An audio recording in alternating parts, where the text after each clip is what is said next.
অন্য একজন দেশের বিতাড়িত প্রত্যাখ্যাত এক মহিলা প্রধানমন্ত্রী ছিলেন তিনি, তার ভরণ পোষণ ইত্যাদি কেন চলবে? এর কারণটা কি?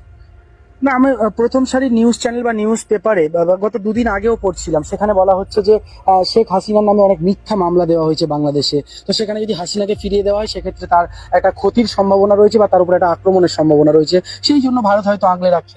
আপনার ইন্টারেস্টটা কি হাসিনাকে রক্ষা করার? আপনার ইন্টারেস্টটা কি আমি এটা বুঝতে পারছি না। শেখ হাসিনা যেহেতু দীর্ঘদিন বাংলাদেশের প্রধানমন্ত্রী ছিলেন, ভারতের সঙ্গে সুসম্পর্ক ছিল, সে কারণে একটা তার মানে আপনি বলতে চাইছেন যে শেখ হাসিনা ভারতের কর্মচারী ছিলেন এবং এই মুহূর্তে আমাদের রাষ্ট্র চাইবে বা আমাদের সরকার চাইবে তার কর্মচারীকে নিরাপত্তা দিতে। এটা মানবিকতার দিক থেকে হয়তো।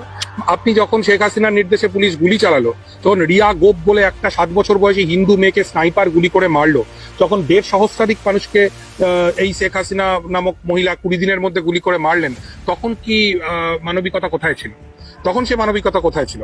এই গণহত্যার জন্য তো অবশ্যই শেখ হাসিনার বিচার হওয়া উচিত বলে আমি মনে করি। তার বিচার বাংলাদেশের মানুষ করবেন কি করবেন না অন্য ব্যাপার, কিন্তু যদি আমাদের দেশের সরকার বা আমাদের রাষ্ট্র মনে করে যে শেখ হাসিনা তার পুরাতন ভৃত্য, দীর্ঘদিনের বিশ্বস্ত কর্মচারী এবং এখন মালিকের কর্তব্য যখন ভৃত্য বিপাকে পড়েছে তখন তাকে নিরাপত্তা দেওয়ার, আমি মনে করি সেইটা আমার দেশের জন্য এটা ভালো সিদ্ধান্ত নয়। শেখ হাসিনার যা হবে বা হবে না সেটা বাংলাদেশের জনগণ বুঝবেন। এবং আবারও বলছি, শেখ হাসিনার আমলেও বাংলাদেশে হিন্দু নির্যাতন যথেষ্ট হয়েছে, সমস্ত বিরোধী কণ্ঠস্বর দমন করা হয়েছে।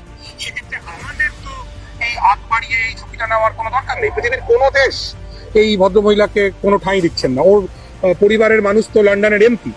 আমি কর্মসূত্রে লন্ডনে থাকি অনেকটা সময়।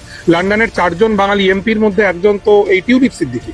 সেই ইউকে সরকার সে পর্যন্ত এই ভদ্রমহিলাকে আশ্রয় দিচ্ছে না। তাহলে আমাদের কি দায় পড়েছে যে শেখ হাসিনাকে আমরা এখানে আশ্রয় দেব এবং মানুষের গালমন্দের শিকার হবে? বাংলাদেশের মানুষের আমাদের তো কোনো প্রয়োজন নেই।